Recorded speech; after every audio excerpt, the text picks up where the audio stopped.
Udah ngumpul emas dijual, baru untuk daftar di bank tuh. Inilah kehidupan sehari-hari Wartono, pria berumur 64 tahun asal desa Atulintang, Kecamatan Atulintang, Kabupaten Aceh Tengah. Setiap harinya merawat kebun kopi yang dimiliki, berjarak 1 km dari tempat tinggalnya. Dari hasil perkebunan inilah dirinya dapat berangkat haji pada tahun 2022. Dirinya mengaku memiliki niat berangkat haji pasca tsunami Aceh 2004 silam. Sejak saat itu, dirinya mulai membagi-bagikan hasil perkebunan untuk kebutuhan keluarga, pendidikan anak, dan sisanya disisihkan untuk biaya pendaftaran haji maupun pelunasan ongkos naik haji. Pada tahun 2011, Wartono resmi mendaftarkan diri sebagai calon jemaah haji. Saya bisa berangkat haji ini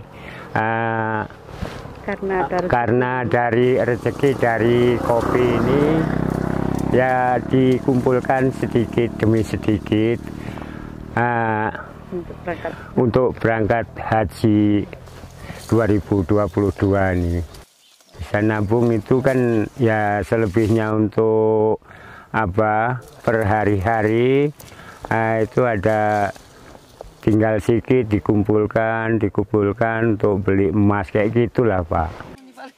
Selama di Tanah Suci, Wartono yang didampingi sang istri Suparti binti Duki saat ditemui di rumahnya mengaku tidak henti-hentinya memanjatkan doa ampunan kepada Allah, di samping mendoakan orang-orang terdekat untuk bisa menunaikan ibadah haji.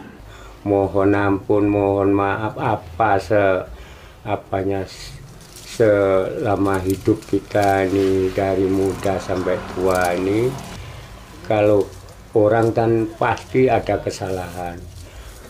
Ya, jadi itulah mohon maaf sama Allah yang itu melindungi kita semuanya ini.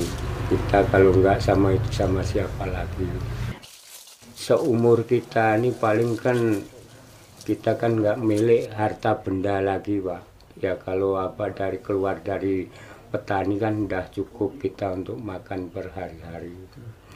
Tapi kalau bisa kita ini ditarik balik ke sana lagi, jangan cuma sekali. Doanya kan minta anaknya bisa ke sana, keluarganya. Semua keluarga kita sampai tetangga kita ini dipanggil ke sana biar tahu sana, mintanya doa kayak gitu. Ya, semua itu kalau yang sakit mohon didoakan di sana ya, tetap kudoakan di sana gitu.